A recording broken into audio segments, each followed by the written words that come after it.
Oxidising agent and reducing agent कितना हो रहा है, या कितना एक्सेप्ट कर रहा है, या कितना लूज कर रहा है इलेक्ट्रॉन को, इन्हीं के द्वारा जो हम लोग क्या करते हैं, इक्विवेलेंट वेट निकालते हैं।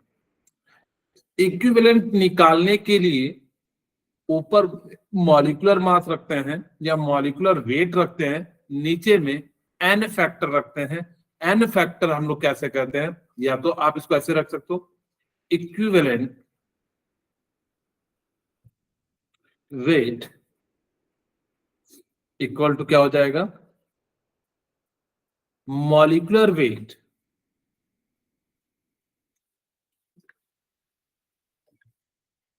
Divided by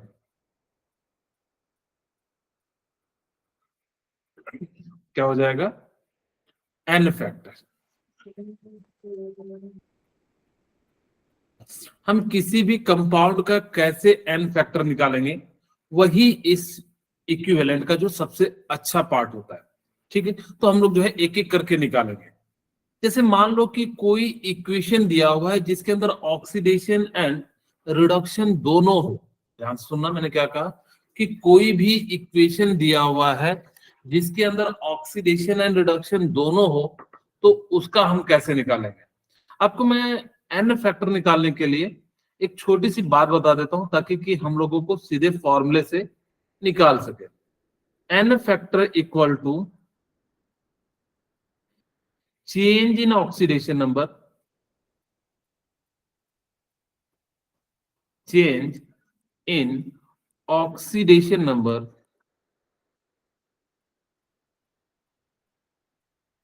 into number of atom। हम इस तरह से भी निकाल सकते हैं। हम इधर ऐसा नहीं कि दोनों के साइड बैलेंस करके निकाले, सच है क्या कि change in oxidation number into number of atom. हम इस तरीके का यूज करेंगे तो हमारे लिए समस्या क्या है कि बैलेंस करने की जरूरत नहीं पड़ेगी। जैसे मैंने पिछली क्लास में बताया था कि इधर साइड बैलेंस कीजिए, तो उस चीज को अवॉइड करने के लिए हम जो है एन फैक्टर निकालने के लिए, जैसे हमारे पास क्या है, यहां पे देखिएगा ध्यान से, Cr2O7 -2 प्लस 14H प्लस, ये क्या हो जाएगा 2Cr प्लस 3 एंड क्या हो जाएगा 7H2O। हम यहाँ पे देखते हैं कि आपको किसी एक का लेना है।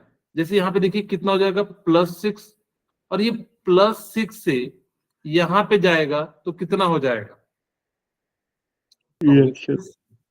सॉरी, इसका जो चेंज इन ऑक्सीडेशन नंबर कितना हो जाएगा 3।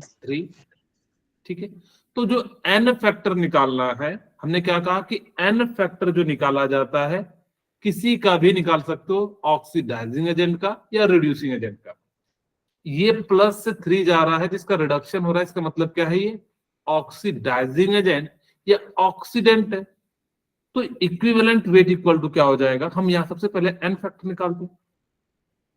तो एन फैक्टर इक्वल टू क्या हो जाएगा, चेंज इन ऑक्सीडेशन नंबर। कितना चेंज हुआ है, यहां से +6 से यहां पे कितने जाने में कितना चेंज हुआ है 3 का, और कितना जिस साइड का निकाल रहे हैं, अगर आप रिएक्टेंट वाले का निकाल रहे हैं तो रिएक्टेंट में कितने एटम है, कहोगे 2। जिसका मैंने आपको कल की भी क्लास में बताया था कि जितना एटम इधर होगा उतना ही। खैर हमें यहाँ पे अब ये झंझट नहीं है, हमें क्या करना है कि जितना एटम यहां पे है उतने से ही मल्टीप्लाई कर देंगे। दूसरी बात, जिस एटम का ऑक्सीडेशन एंड रिडक्शन होगा उसी एटम के नंबर ऑफ एटम से मल्टीप्लाई करना। यहाँ पे आपका कितना हो गया 6 हो गया, तो इक्विवेलेंट वेट कितना हो जाएगा 6। Equivalent weight m/6 m/6 equivalent weight equal to कितना हो जाएगा m/6। तो इस तरह से हम लोग क्या कर सकते हैं कि किसी का भी हम लोग जो है निकाल सकते हैं। अब जैसे मान लीजिए यहाँ पे, तो ये जो है यहां से यहां जाने में कितना चेंज होगा, तो आप कहोगे कि सर ये तो कितना हो जाएगा +4, और ये कितना हो जाएगा 8 - 2 यानी कि जो है 3 हो जाएगा। ठीक है, क्लियर है? yes sir yes sir. Change in कितना हो रहा है ऑक्सीडेशन नंबर? 2 1 का 1 +3 से प्लस, आपको माइनस नहीं लेना है, आपको सिर्फ चेंज पॉजिटिव में यानी कि मोड लगा के ले लेना है। तो +3 से +4 में चेंज कितना है? 1 है। मुझे बताइए n फैक्टर कितना हो जाएगा? तो आप कहोगे sir change in oxidation number यानी कि चेंज कितने का है? 1 का। नंबर ऑफ एटम कितना है? 2 2। अब यहाँ पे मैं बैलेंस करने की भी जरूरत नहीं, हम सीधे सीधे क्या कर दिए 2, तो n फैक्टर कितना हो गया? 2। इन केस अगर हमसे जनरली हमारे पास जो क्वेश्चन आते हैं वो रिएक्टेंट से पूछा जाता है, अगर प्रोडक्ट का पूछा जाता तो हम क्या करते? 1 into 1 यानी कि प्रोडक्ट में जो है, आप इसको बैलेंस नहीं करना, ऐसा नहीं कि करने लगना बैलेंस, हम ये देखेंगे कितने एटम है। तो सिमिलरली हम देखेंगे कि यहाँ पे कार्बन का अगर मुझे पूछा जाता कि सपोज करो कि इक्विवेलेंट वेट जो है आप प्रोडक्ट का निकालिए, हम तो यहाँ पे किसका निकाल रहे हैं? रिएक्टेंट का। तो इक्विवेलेंट वेट जो हो जाएगा वो क्या हो जाएगा? अगर जब प्रोडक्ट का पूछा जाता है तो चेंज इन ऑक्सीडेशन नंबर जितना एटम है इधर उतने से ही मल्टीप्लाई कर देते हैं। फिलहाल हमसे जनरली जो पूछा जाता है वो किससे पूछा जाता है? तो जो है W/2 यानी कि इस प्रकार से C2O4 का -2 का जो है क्या हो जाएगा? इक्विवेलेंट वेट हो जाएगा। क्या क्लियर हो गया? m/2 नहीं हाँ जी बोलिए वरुण। Sir, m/2। हाँ, वेट लिख लीजिए या मास लिख लीजिए, जो भी लिखना है आपकी इच्छा है। Okay sir. ठीक है, ओके। अब हमारे पास IO3 माइनस है और ये I2 में जा रहा है, तो इसका ऑक्सीडेशन नंबर कितना हो जाएगा? 0 0। और इसका कितना हो जाएगा? जिनको नहीं पता तो निकाल लेते हैं कि IO3 minus X -6 -1 X equal to कितना हो गया? 5। तो ये कितना हो जाएगा? 5। तो चेंज इन ऑक्सीडेशन नंबर कितना हो गया? 5। और n फैक्टर कितना हो जाएगा? 15। यानी कि 5 into 1, क्योंकि इसके पास जिस एटम का ऑक्सीडेशन नंबर चेंज, ऑक्सीडेशन हो या रिडक्शन होगा, उसी का एटम लेना है। तो कितना हो जाएगा? 5 into 1। ठीक है, तो यहाँ पे 5 आ गया, तो इक्विवेलेंट वेट कितना हो जाएगा? m/5 m/5। तो इस प्रकार से हम लोग जो है क्या कर सकते हैं कि किसी का भी जो है निकाल सकते हैं। सिमिलरली अब मान लीजिए कि NO3 है, तो ये कितना हो जाएगा? -3 6 और ये कितना हो जाएगा? +5। ठीक है, अब आपको पता है कि अगर कभी फंस जाए तो हम लोग कैसे देखते हैं? इलेक्ट्रोनेगेटिविटी देखते हैं। जिसकी इलेक्ट्रोनेगेटिविटी ज्यादा होगी उस पे नेगेटिव आ जाता है, जिसकी इलेक्ट्रोनेगेटिविटी कम होगी तो यहाँ पे हाइड्रोजन का 2.1 होता है और नाइट्रोजन का 3 होता है, तो -3 हो गया। यहाँ पे ऑक्सीजन का ज्यादा होता है तो इसलिए कितना हो गया? +5 गया। तो जो होता है चेंज इन ऑक्सीडेशन नंबर कितना हुआ? 8 का। +5 से -3 कितना हो जाएगा? 8 का। 8 तो n फैक्टर की वैल्यू कितनी हो जाएगी? 8 हो जाएगी। 8 क्योंकि और इसमें कितना एटम है? 1, तो इस प्रकार से 8 हो जाएगा। तो इक्विवेलेंट वेट कितना हो जाएगा? m/8 m/8 हो जाएगा। ठीक है, सिमिलरली यहाँ पे मुझे बताइए इक्विवेलेंट वेट कितना हो जाएगा?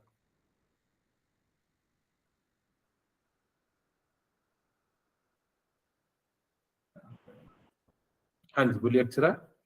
Sir m/2 m/2। ओके चलिए, यहाँ पे 0 है, यहाँ पे कितना हो जाएगा? 4 - 2 यानी कि जो है +2, यानी कि 0। कितने एटम है? 1 है, यानी कि जिधर का निकालना उधर का ही एटम देखना, इधर 1 है तो 2 into 1 यानी कि m/2 हो जाएगा। इस प्रकार से हम लोग क्या कर सकते हैं? इसका निकाल सकते हैं। ये मैंने पिछली क्लास में बताया था कि एसिड बेसिक और जो है न्यूट्रल में जो है कैसे निकालते हैं। तो यहाँ पे ध्यान से देखिएगा,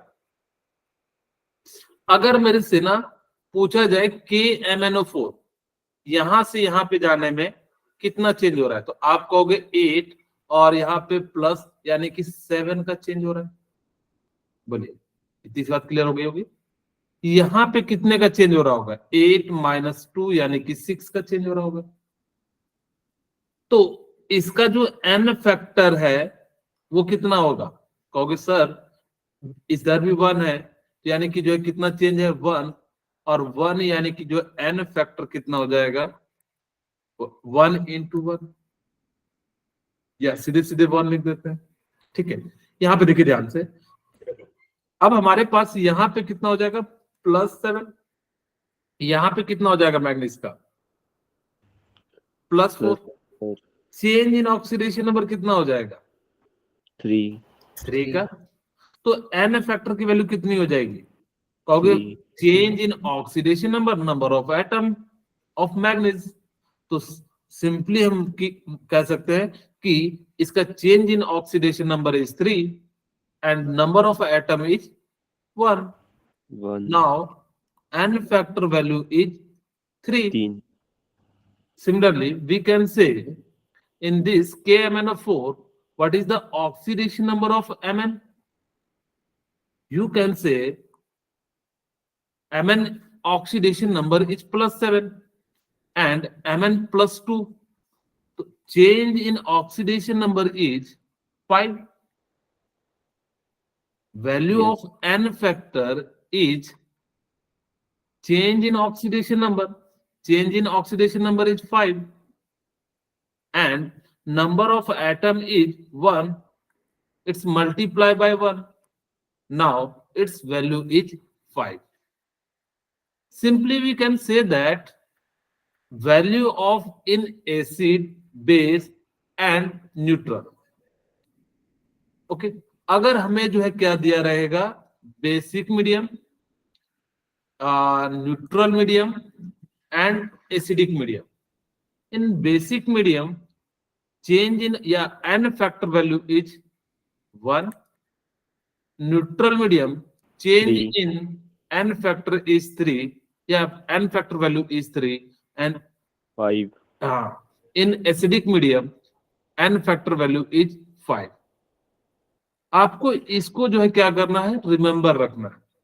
ठीक है, इस वैल्यू को याद रखना, कई बार क्वेश्चन पूछा गया है, खास करके नीट जेईई मेंस में. अब देखोगे ना कई टाइप से जो पूछा जाता है, वो कहता है कि मेरे पास KMnO4 है और एसिडिक मीडियम में रिएक्ट करने के बाद जो है उसका चेंज इन ऑक्सीडेशन नंबर कितना हो जाएगा.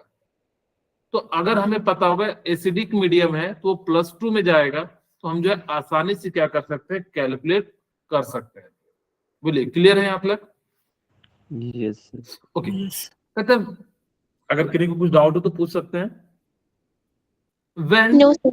When 2 or more than 2 atom undergoes in either oxidation and reduction. अब मान लीजिए कि 2 या 2 से ज्यादा, तो यहाँ पे देखिए हम निकाल सकते हैं C2O4 -2 होता है तो +2 और कार्बन पे -2 यानी कि C2O4 -2 हो जाएगा. ठीक है, ओके. अब यहां से देखिए ध्यान से, तो इस पे कितना आ जाएगा 2x - 8 इक्वल टू -2, तो 6x की वैल्यू कितनी आ जाएगी 3. बोलिए यहाँ तक क्लियर है? सर रिपीट करना कैसे okay. किया आपने? हमने क्या कहा कि C2O4 पे चार्ज कितना है -2.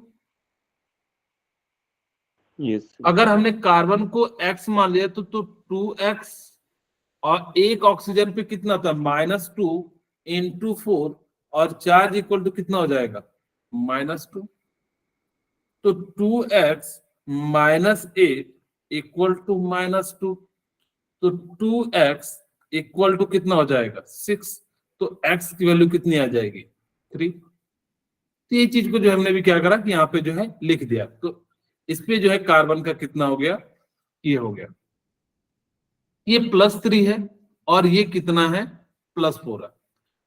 अब वो एक ही एटम ऑक्सीडेशन भी हो रहा है और एक ही का रिडक्शन भी हो रहा है. देखिए ध्यान से. ठीक है, अब अगर ऐसा केस हो कि एक ही मॉलिक्यूल्स में ऑक्सीडेशन भी हो रिडक्शन भी हो, तो आपको मैंने कहा था कि जो n फैक्टर होगा दोनों को ऐड कर देना.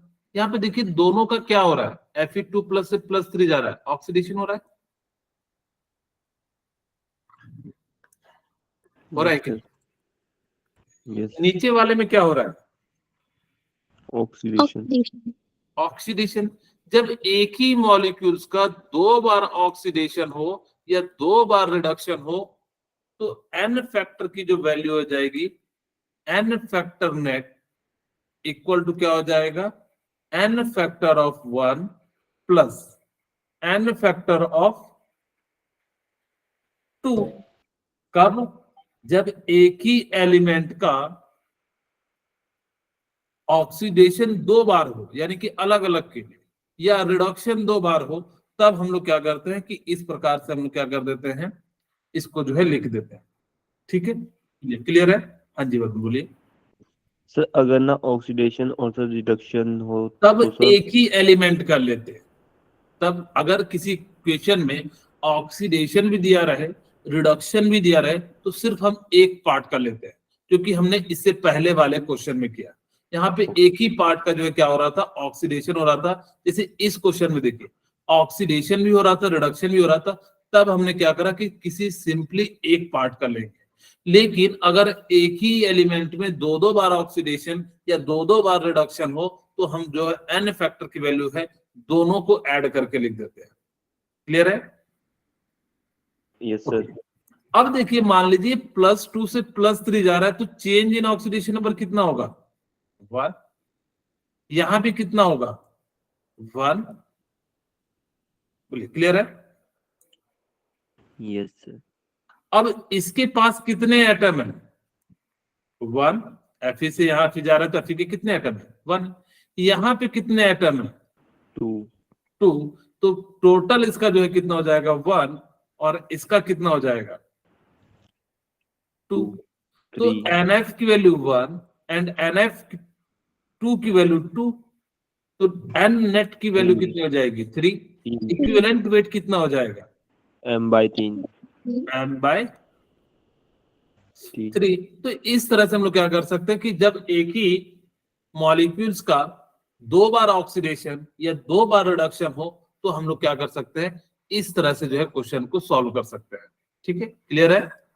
ओके। अब हम बात करते हैं, यहाँ पे हमारे पास दिया हुआ है FeS2 माइनस। तो यहां से जिसका जिसका आपको निकल रहा है तो आप निकाल सकते हैं। 6 यानी कि +3। और यहाँ पे हमारे पास क्या होता है, सल्फर पे, तो यानी कि जो कितना हो जाता है, +2 एंड एक सल्फर पे -2 हो जाता है।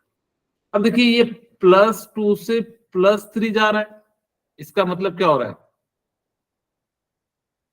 ऑक्सीडेशन हो रहा है। ऑक्सीडेशन। और -1 से +4 जा रहा है, तो इसका क्या हो रहा है? ऑक्सीडेशन। ऑक्सीडेशन ही हो रहा है। जब हमने क्या कहा कि जब दोनों एलिमेंट का, एक ही एलिमेंट का 2 बार ऑक्सीडेशन या रिडक्शन होगा, तो एन नेट की वैल्यू कितनी हो जाएगी, यानी कि एन फैक्टर नेट की वैल्यू कितनी हो जाएगी? n factor 1 n factor 1 plus n factor 2। बोलिए, इतनी सी बात क्लियर हो गई होगी। अब यहां से निकालते, चेंज इन कितना है? कहोगे 1। 1। ठीक है, इसका चेंज कितना आ गया? 1 आ गया। नंबर ऑफ एटम कितना है?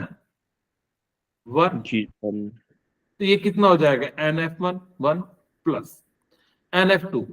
अब देखिए, यहां से हम किसके लिए निकाल रहे हैं? सल्फर के लिए। यहाँ पे सल्फर का चेंज कितना? -1 से +4, तो कितना हो जाएगा? 5. 5 हो जाएगा। 5 इनटू कितना हो जाएगा? कितना सल्फर है? 2। 2। याद रखना कि हम जिसकी भी बात कर रहे हैं, किसके लिए बात कर रहे हैं? रिएक्टेंट के लिए। प्रोडक्ट के लिए होता तब हम नहीं करते। अब जैसे आगे मैं आपको क्वेश्चन भी कराऊंगा तो आपको ज्यादा, सॉरी यहाँ पे 1 नहीं होगा, प्रोडक्ट के लिए कहते तो 1 से ही कर देते। लेकिन हमें जो है क्या, किसके लिए बात कर रहे हैं? रिएक्टेंट के लिए। तो यहाँ से कितना हो गया? 11। तो इक्विवेलेंट वेट इक्वल टू कितना हो जाएगा? m/11। सिमिलरली यहाँ देखिए, यहाँ पे कॉपर जो है कितने पे है? -2 में। इसका मतलब है ये किस पे चले जाएगा? +1 पे। और यहाँ पे सल्फर किस पे चले जाएगा? +4 पे चले जाएगा।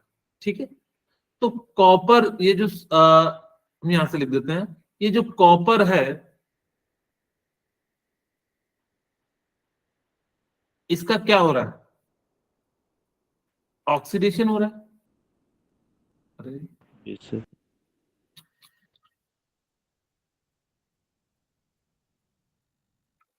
गलती से पेज ऐड हो गया ना।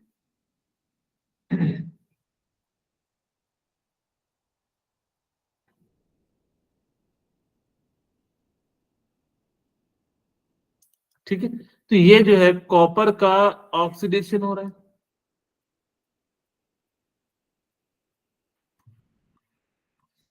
और सल्फर का क्या हो रहा है, ऑक्सीडेशन। ऑक्सीडेशन हो रहा है। मुझे बताइए कि कॉपर का एन फैक्टर कितना हो जाएगा, 1। 1 हो जाएगा। जो है इसका एन फैक्टर 1 ही होगा, क्योंकि चेंज 1 और कॉपर कितना है 2, तो कितना हो जाएगा 1 into 2. 1 into 2। तो यहां से हम लोग लिख सकते हैं n इक्वल टू 1 into 2, या आप चाहो तो NF1 की वैल्यू लिख सकते हो। तो NF नेट की जो वैल्यू है वो कितना हो जाएगा 2 प्लस, यहाँ पे सल्फर -2 से +4 जा रहा है, मतलब कितना चेंज आएगा 6. 6 का, और कितने एटम है, एक ही है, यानी कि 6। ठीक है, ओके। तो इस प्रकार से हम लोग क्या कर सकते हैं, 2 into 8, तो यहाँ पे n फैक्टर की वैल्यू कितनी आ जाएगी 8, इक्विवेलेंट वेट कितना आ जाएगा आपका m/8 हो जाएगा। तो इस तरह से हम लोग क्या कर सकते हैं, इस टाइप के क्वेश्चन को हम लोग जो है निकाल सकते हैं। क्लियर है। अब हम बात करते हैं, when only one atom undergoes either oxidation or reduction but appear in two product with same oxidation number। कह रहा है कि या तो अगर आपके पास जो मॉलिक्यूल्स दिया है ना, वो या तो ऑक्सीडेशन कर रहा हो या रिडक्शन कर रहा हो, लेकिन उसके पास क्या दिया रहे कि जो है 2 नंबर दिए, जैसे आपको देखिए यहाँ पे दिखेगा 2 ऑक्सीडेशन नंबर दे रहे हैं। यहाँ पे क्रोमियम का निकालेगा 14 + 6, यानी कि कितना हो जाएगा 6 हो जाएगा। ठीक है, बहुत ज्यादा मैसेज आ रहा है अभी। ओके, अब यहां से आप देखिए तो इसका ये भी क्या हो रहा है, रिडक्शन हो रहा है, ये भी क्या हो रहा है, रिडक्शन हो रहा है। वही कहता है जब एक atom undergoes oxidation and reduction appear in two product with same oxidation number, यहां से भी +3, तो इस केस में आप किसी एक का लेना। ध्यान से सुना, पहला केस था कि जब जिसके अंदर ऑक्सीडेशन रिडक्शन हो रहा हो, तो वहां पे हम लोग क्या करेंगे, किसी एक ऑक्सीडेशन एंड किसी एक रिडक्शन का हम लोग क्या ले लेंगे, केस ले लेंगे। लेकिन जब एक ही एटम का हमारे पास क्या हो, ऑक्सीडेशन जो है हो रहा हो एंड रिडक्शन हो रहा हो, तो हम दोनों को हम लोग क्या कर दे रहे थे, ऐड कर दे रहे थे। लेकिन अब हमारे पास थर्ड केस क्या है कि जब एक ही एटम का 2 बार ऑक्सीडेशन हो विद सेम ऑक्सीडेशन नंबर, तब हम लोग क्या करेंगे, किसी एक का ले लेंगे। तो चेंज कितना आ जाएगा 3 का, कितना एटम है 2, जिधर इधर कितने क्रोमियम में 2, तो यानी कि 2, तो एन फैक्टर की वैल्यू कितनी हो जाएगी 6 हो जाएगी। तो इक्विवेलेंट वेट कितना हो जाएगा आपका m/6 हो जाएगा। हाँ जी वरुण बोलिए। सर प्रोडक्ट की साइड नहीं लेंगे, क्या बोले सर प्रोडक्ट की साइड से नहीं लेंगे अब। हाँ, अगर आपसे पूछा जाता है तो, आपसे जनरली जब भी पूछा जाता है वो किस साइड से पूछा जाता है, Reactant. रिएक्टेंट साइड से। आगे हम एक क्वेश्चन रखे हैं ताकि कि आपको जो है समझा सके। ठीक है, ओके सर। अब हमारे पास देखिए जब हमारे पास एक ही है, तो यहाँ पे देखिए कितना हो जाएगा 4 8 -1 यानी कि 7 हो जाएगा। तो यहां से जब एक ही एटम का ऑक्सीडेशन हो रहा है, इसका रिडक्शन हो रहा है, इसका भी रिडक्शन हो रहा है with same oxidation number, then it's n factor value is taking simply 1 oxidation number, या 1 एलिमेंट का जो है ऑक्सीडेशन नंबर हम ले लेंगे। यहाँ पे कितना हो जाएगा Mn+7 से Mn+2, यानी कि चेंज इन ऑक्सीडेशन नंबर कितना है 5, and number of atom is 1, तो n factor value is 5 and equivalent weight equal to m/5 हो जाएगा। इस तरह से हम लोग क्या कर सकते हैं, निकाल सकते हैं। ठीक है, अब देखिए ये वाला इंपॉर्टेंट कॉन्सेप्ट है, ध्यान सुनिएगा। हाँ जी वरुण बोलिए। सर पिछले वाले में सर MMN+ था सर, वो सही है ये सर? क्या बोले, फिर से पूछेंगे। सर प्रोडक्ट की साइड सर दोनों सर सेम हाँ। है तो सर वो एक्चुअली आपको MnS4 दे सकता है, MnC2O4 दे सकता है, ऐसा कुछ भी दे सकता है। ठीक है, समझ रहे हो ना, कि जैसे यहाँ पे दे दिया MnSO4 या यहाँ पे दूसरा दे दिया MnC2O4, दोनों कंपाउंड डिफरेंट, यहाँ तुम तो समझाने के लिए इस टाइप से लिए हुए हैं, वहां पे अलग अलग आपको क्या दिया रहेगा, कंपाउंड के फॉर्म में दिया रहेगा। अब देखिए ध्यान से, कहते हैं when only one atom undergoing either oxidation and reduction but appear in two product with different oxidation number. इसे यहां पे देखिए, इसका कितना हो जाएगा, +7। ठीक है, ध्यान सुनो, इसका कितना हो गया, +7। अब देखिए एक ही एटम का ऑक्सीडेशन भी हो रहा है, यानी कि +2 +7 से +2 यानी कि रिडक्शन हो रहा है, और एक ही एटम का 2 बार रिडक्शन हो रहा है।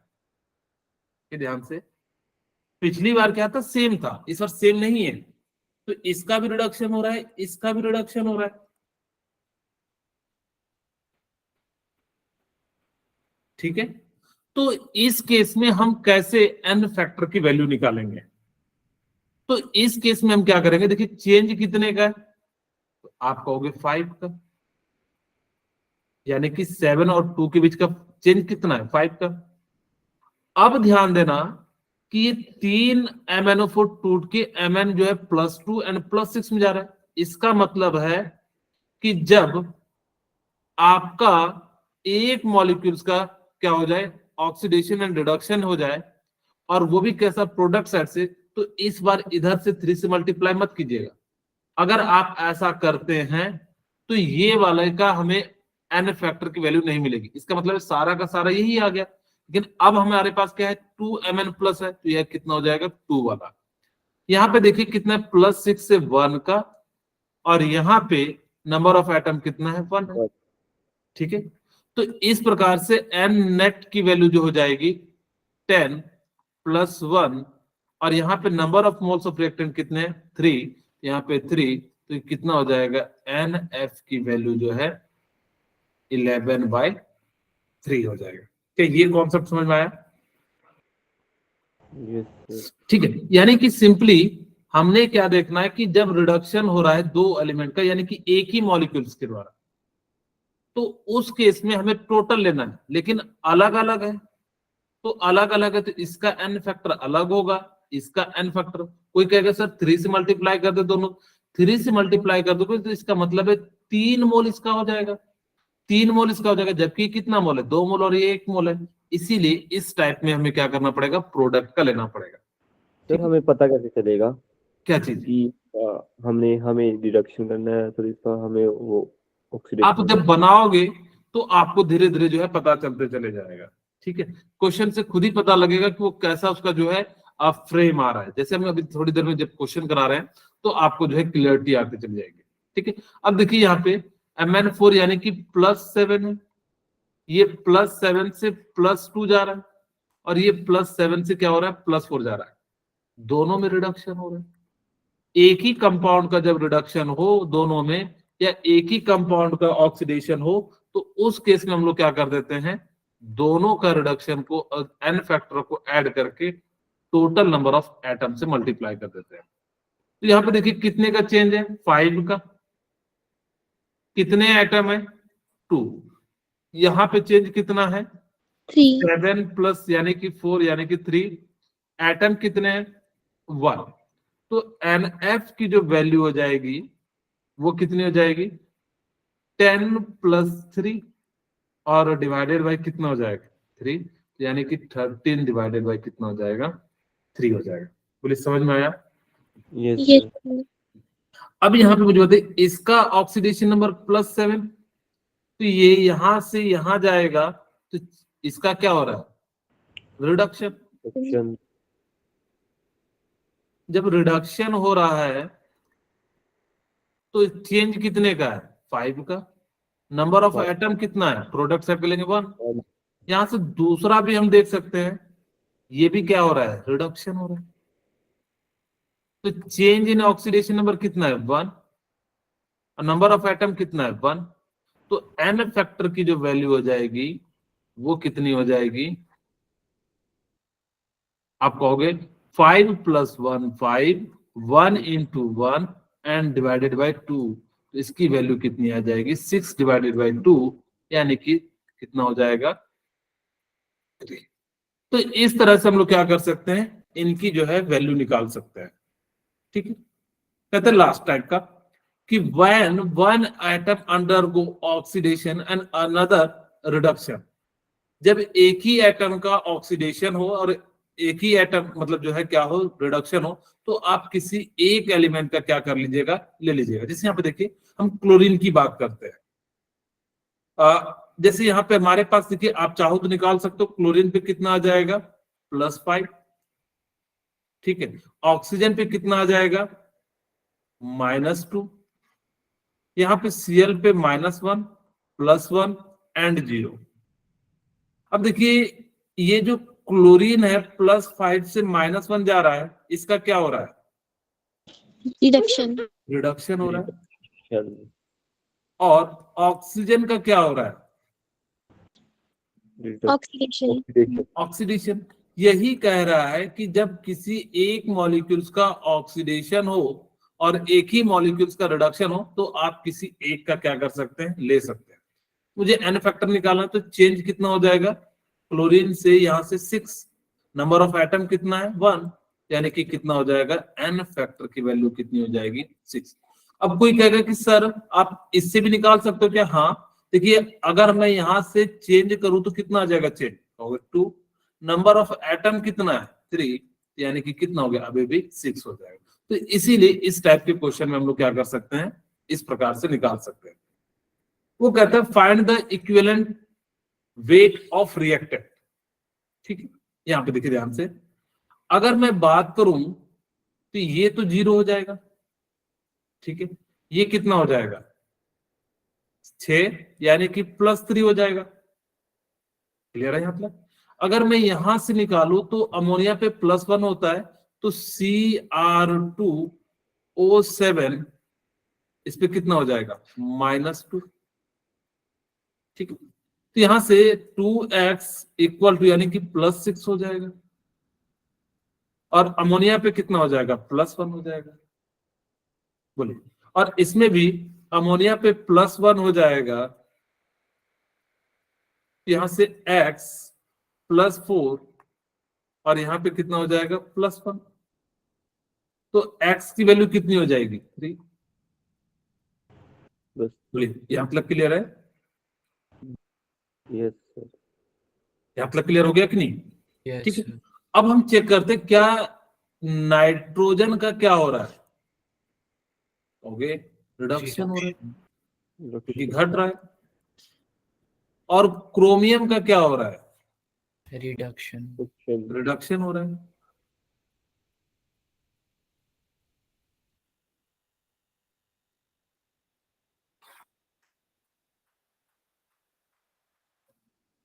यहां पे -3 होगा। ठीक है, क्योंकि प्लस है ना, तो इधर जाएगा तो -3 हो जाएगा। तो यहाँ पे इसका तो क्या हो रहा है, ऑक्सीडेशन।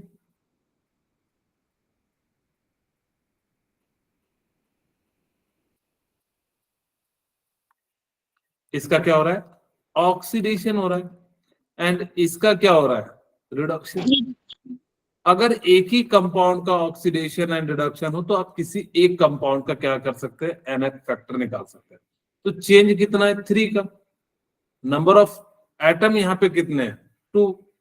ठीक है, तो हम लोग यहाँ से क्या निकाल सकते हैं कि जो है कितना हो जाएगा, 3 × 2, तो कितना हो जाएगा, NH की वैल्यू 6। आप यहां से भी निकाल सकते थे, Cr2 और से कितना चेंज है, 3 का, 3 × 2 कितना हो जाएगा, 6। तो इस प्रकार से हम लोग क्या कर सकते हैं कि किसी का भी हम लोग जो क्या निकाल सकते हैं, n फैक्टर निकाल सकते हैं। अब चलिए क्वेश्चन की बात करते हैं, किस किस टाइप से आपसे एग्जाम में पूछे जाएंगे। कहता है कि find the difference between equivalent weight of NH3। हम सबसे पहले देखिए दोनों का इक्विवेलेंट n फैक्टर निकालते हैं और इक्विवेलेंट वेट निकालते हैं। तो यहां से NH3 है तो प्लस है, तो ये माइनस हो जाएगा। क्लियर है? अगर मैं एन फैक्टर इधर से निकालूं, यानी कि रिएक्टेंट का एन फैक्टर ऑफ रिएक्टेंट, तो आप कहोगे कि चेंज कितने का है? 3 का। चेंज कितने का है? 3 का। नंबर ऑफ एटम कितना है? 1 2 2, तो 3 इंटू 2 बोलिए 6 हो जाएगा। Yes sir. अब हम बात करते हैं एन फैक्टर फॉर प्रोडक्ट, तो चेंज कितने का है? 3 का। और नंबर ऑफ एटम कितने हैं? 1। कि इसमें अब इधर देखना है कितना है, 1 है, तो 1 लिख दिए। इसीलिए मैं कह रहा था, तो इस प्रकार से हम निकाल सकते हैं। अगर मैं इसका इक्विवेलेंट वेट निकालूं तो कितना हो जाएगा? 28, क्योंकि नाइट्रोजन का मास कितना होता है? 28, डिवाइडेड बाय कितना हो जाएगा? 6। अगर मैं इक्विवेलेंट वेट प्रोडक्ट का निकालूं तो कितना हो जाएगा? Okay, 17 divided by 3। बोलिए, यहां तक क्लियर हो गया होगा? ये कट रहा है तो हमने कटा दिया। अब इन दोनों का डिफरेंस निकालना है, तो आप यहां से कह सकते हैं NH3 का निकालना है डिफरेंस। तो NH3 हमारे पास हमने जो निकाला था, यानी कि प्रोडक्ट है ये, और ये क्या है? रिएक्टेंट है। तो प्रोडक्ट माइनस क्या कर देंगे? EWP minus EWR। EWP की वैल्यू कितनी? 17/3 माइनस 14/3, तो यहां से वैल्यू कितनी आ जाएगी? 3/3, एंड जो वैल्यू कितनी आ गई? 1 आ गई। तो इस तरह से आपको कभी भी वो क्या दिया रहे, इक्विवेलेंट वेट जो है प्रोडक्ट का दिया रहे, रिएक्टेंट का दिया रहे, तो आप क्या कर सकते हैं? इस तरह से वैल्यू निकाल सकते हैं। बोलिए, क्लियर हो गया? समझ में आया कुछ?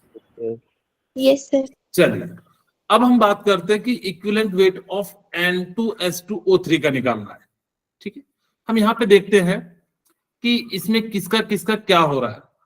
अगर मैं बात करूं तो S2O3 पे -2 चार्ज आ जाएगा, तो ये सोडियम पे प्लस आ जाएगा। अगर से सल्फर पे निकालेंगे तो कितना हो जाएगा? 2x - 6 equal to -2। यहां से x की वैल्यू कितनी आ गई? 2 आ गई। ठीक है, ओके। अब हम यहां से निकालते हैं Cl पे कितना है? 0। यहां से निकालते हैं सल्फर पे कितना आ जाएगा? SO4, यानी कि जो है 2x - 8 इक्वल टू 0। तो x की वैल्यू कितनी आ गई? +6। बोलिए, क्लियर है? Yes sir. अब हम बात करते हैं इस पे, तो ये क्या हो जाएगा? आपका 0 हो जाएगा। और सल्फर पे, क्लोरीन पे कितना हो जाएगा? -1 हो जाएगा।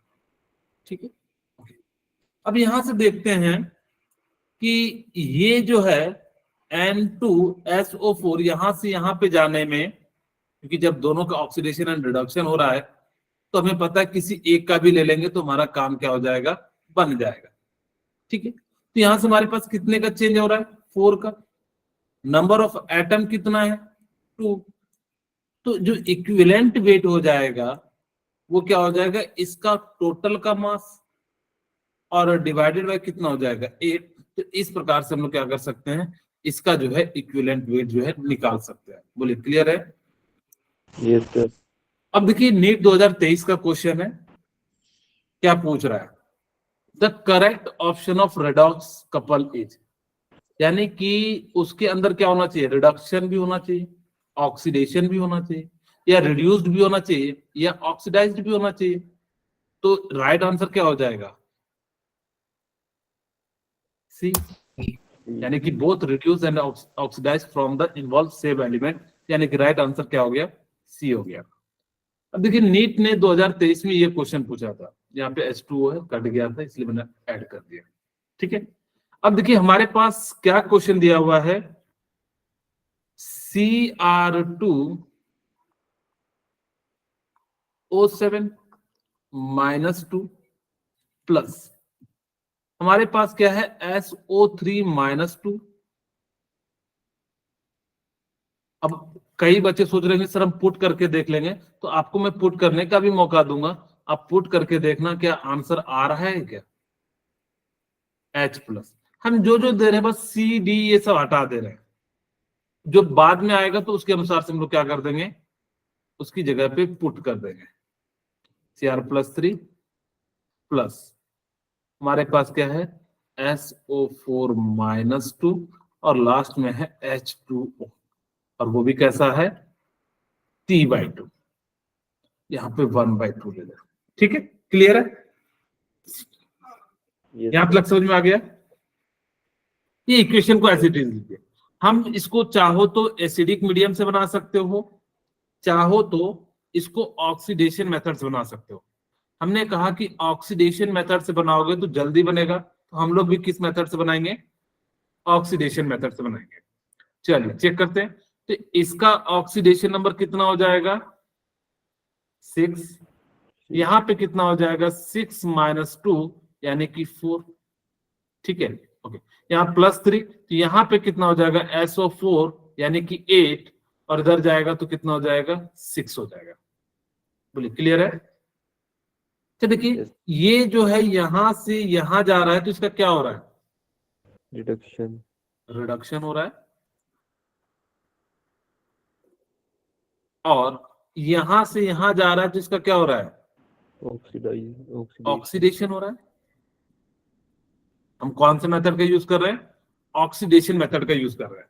हमें बाकी एलिमेंट का तो कोई लेना देना नहीं है, जिस एलिमेंट का ऑक्सीडेशन हो, जिस एलिमेंट का रिडक्शन हो, उसी एलिमेंट को लेंगे। चेंज कितने का, यहाँ आप कहोगे सर 6 और 3, तो कितने का चेंज है 3 का। नंबर ऑफ एटम सेम है तो कोई दिक्कत ही नहीं है। अब यहाँ पे बारी, सल्फर और इससे जो है चेंज कितने का है 2 का, नंबर ऑफ एटम भी कितना है सेम है, तो यानी कि कोई दिक्कत ही नहीं है। ओके, अब हम क्या करेंगे कि इस एटम को इस एटम के साथ मल्टीप्लाई कर देंगे, रिडक्शन वाले का जो ये वैल्यू है, और ऑक्सीडेशन वाले को रिडक्शन के साथ कर देते हैं, तो क्या आ जाएगा 2Cr2O7-2 प्लस, अब ये है तो इसको हम रिडक्शन वाले के साथ 3SO3-2, जो चीजें नहीं है हम उसको बाद में ऐड करेंगे। यहाँ पे हमारे पास है तो इसको हम कितने से मल्टीप्लाई किए 4 से, तो 2Cr+3, और ठीक है इसको हमने 2 से किया तो, और ये वाले को हमने किससे किया 3 से, तो 3SO4-2। बोलिए ऐसा लिख सकते हैं। Yes sir. ठीक है, अब चेक करते हैं क्या क्या बैलेंस है। Chromium 4 chromium 4, sulphur 3 sulphur 3। अब बारी किसकी, ऑक्सीजन की, तो यहाँ पे कितना 14 और 9 23 है, और यहाँ पे कितना है 12, और तो 12 में से 23 जाएगा तो कितना बच जाएगा 11। ठीक है, कुछ गलत कर दिए क्या, 3 यहाँ पे 3 से मल्टीप्लाई होगा, और यहां से chromium 4 chromium 4, sulphur 3 sulphur 3, oxygen कितना हो जाएगा 14 एंड 9 23, यहाँ पे कितना हो जाएगा 4 × 12, ठीक है, तो 12 यानी कि जो है 11। चेक कर लेते हैं एक बार, लग रहा है कुछ गलत हो गया है। तो हमारे पास यहाँ पे कितना हो गया 11/2H2O, सर बाय 2 में क्यों लिखा, क्योंकि यहाँ पे दिया हुआ है ना। अच्छा नहीं लिखोगे तो कोई दिक्कत ही नहीं है। तो हमारे पास कितना लिख सकते हैं 11H2O, यहां से हमारे पास कितना हो जाएगा 22H+, हमारे पास कितना हो गया 4 और सल्फर 3 सल्फर 3, ठीक है ओके। अच्छा सॉरी, हमने ऑक्सीडेशन मेथड का यूज किया ना, थोड़ा सा मिस्टेक हो गया। यहाँ पर देखिए भाई, मैं कह रहा था इतना ज्यादा इसका डिफरेंस नहीं आएगा। यहाँ पे देखिए क्रोमियम कितने के लिए 6 यानी कि 12, तो यहाँ का चेंज कितना हो जाएगा 6 का। क्योंकि ये तो हमने एक एटम के लिए निकाला था ना, तो 2 एटम के लिए कितना हो जाएगा? ये इक्विवेलेंट वेट तो है नहीं कि जो हम जितना है इधर उतना ही कर देंगे। तो यहाँ पे हमारे पास 6 से यहाँ पे कितना चले जाएगा, यानी कि 12 है टोटल Cr2 पे, और इधर कितना 6, तो चेंज कितना आया 6 का। यहाँ पे देखिए +4 से +2, तो यानी कि चेंज कितना आ जाएगा 2 का।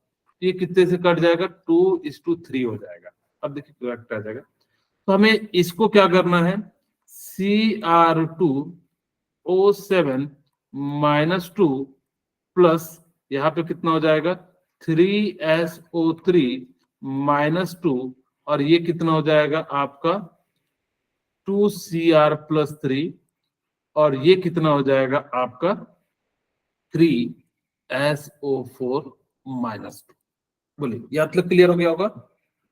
Yes sir. Yes. अब देखिए Cr2 3S ऑक्सीजन कितना 9, यानी कि 7 कितना हो जाएगा 9 × 7 16 12, तो यहाँ पे सॉरी 7 9 16 हो जाएगा। 16 में से 12 जाएगा तो यहाँ पे कितना हो जाएगा 4H2। क्लियर है ना? 7 ऑक्सीजन है +9 तो कितना हो जाएगा 16, और यहाँ पे 3 × 4 कितना हो जाएगा 12, यानी कि जो है 4H2 हो जाएगा। ठीक है, अब चेक करते हैं। तो इधर साइड बैलेंस करने के लिए 8H+ भी लाना पड़ेगा। हमने क्या कर दिया 8H+।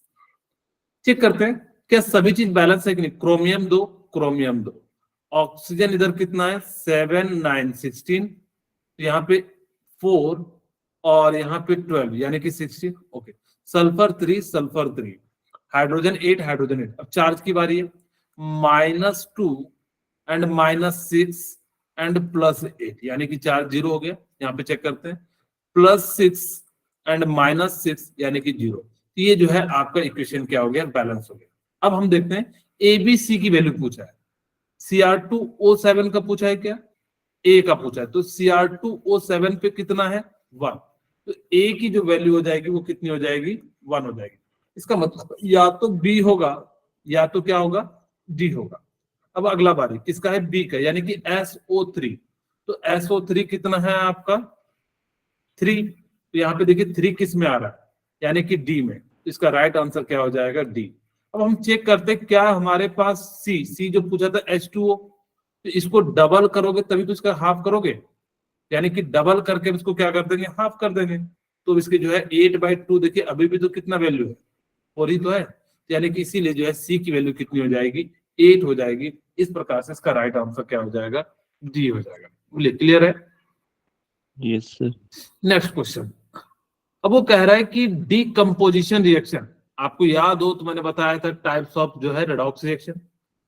तो डीकंपोजिशन रिएक्शन में क्या होता है कि एक ही एलिमेंट का ऑक्सीडेशन होता है, रिडक्शन होता है। चेक करते हैं, हमारे पास यहाँ पे 0, ठीक है, OH यानी कि ऑक्सीजन पे -2, तो यहाँ पे चेंज होगा नहीं। हमारे पास यहाँ पे कितना आ जाए हाइड्रोजन, यानी कि PH3 पे कितना हो जाएगा आपका फास्फोरस पे -3 हो जाएगा। अब यहाँ पे देखिए हमारे पास इस वाले पे निकाल लेते हैं तो कितना हो जाएगा H2, तो हमारे पास कितना हो जाएगा P पे निकालना है तो P को X मान लीजिए, ऑक्सीजन पे -4 प्लस हाइड्रोजन के लिए कितना हो जाएगा +2, 2 हाइड्रोजन है तो यहां से कितना हो जाएगा X माइनस जो है 2 और इक्वल टू -1, यानी कि X इक्वल टू कितना हो जाएगा +3 हो जाएगा। ठीक है, ओके। अब देखिए 0 से ये कहां जा रहा है -3, और 0 से क्या हो रहा है, यानी कि एक ही एलिमेंट का ऑक्सीडेशन भी हो रहा है और एक ही एलिमेंट का क्या हो रहा है रिडक्शन भी हो रहा है। इसी को हम लोग क्या कहते हैं डीकंपोजिशन रिएक्शन। ठीक है, अब बाकी चेक कीजिए पीबी, तो NO3 तो यानी कि +2 और यहाँ पे कितना हो जाएगा पीबी जो है ऑक्सीजन -2 यानी कि +2। हम नाइट्रोजन की बात करें तो यहाँ पे क्या हो जाएगा 6 यानी कि X इक्वल टू कितना हो जाएगा -6 एंड इक्वल टू कितना हो जाएगा -2, तो X की वैल्यू 8 हो जाएगी। यहाँ पे कितना हो जाएगा +4। तो यहाँ पे ये दोनों एक ही एलिमेंट का तो ऑक्सीडेशन और रिडक्शन नहीं हो रहा है, तो ये तो आंसर नहीं होगा। इसका राइट आंसर हमें पता है कि डीकंपोजिशन रिएक्शन का मतलब होता है जब एक ही एलिमेंट का ऑक्सीडेशन भी हो और एक ही एलिमेंट का क्या हो, रिडक्शन भी हो। अब यहाँ पे पूछ रहा है कि सारे नीट के ही प्रीवियस ईयर के क्वेश्चन है, कह रहे what is the change in oxidation number of carbon. तो कार्बन का कितना चेंज होगा, तो यहाँ पे देखिए कार्बन और हाइड्रोजन है, तो कार्बन पे कितना आ जाएगा -4, यहाँ पे 0, यहाँ पे कितना हो जाएगा Cl -4 होता है तो +4, इसका चेंज कहां से आ गया -4 से +4, यानी कि इसका राइट आंसर क्या हो जाएगा, बी हो जाएगा। ठीक है, इसमें बहुत सारे नीट के क्वेश्चन दिए हुए हैं, आप इनको एक बार ट्राई करना और इसके बाद जो है अगर जब नहीं बनेगा तो मेरे को व्हाट्सएप करना। ठीक है, ये बैलेंसिंग का क्वेश्चन है, इसको भी आप 2018 में पूछा गया था, इसको भी बैलेंस करके आप प्रयास करना। मैं सारे क्वेश्चन रहने देता हूँ, आप इनको एक एक करके जो है ट्राई करना। ठीक है।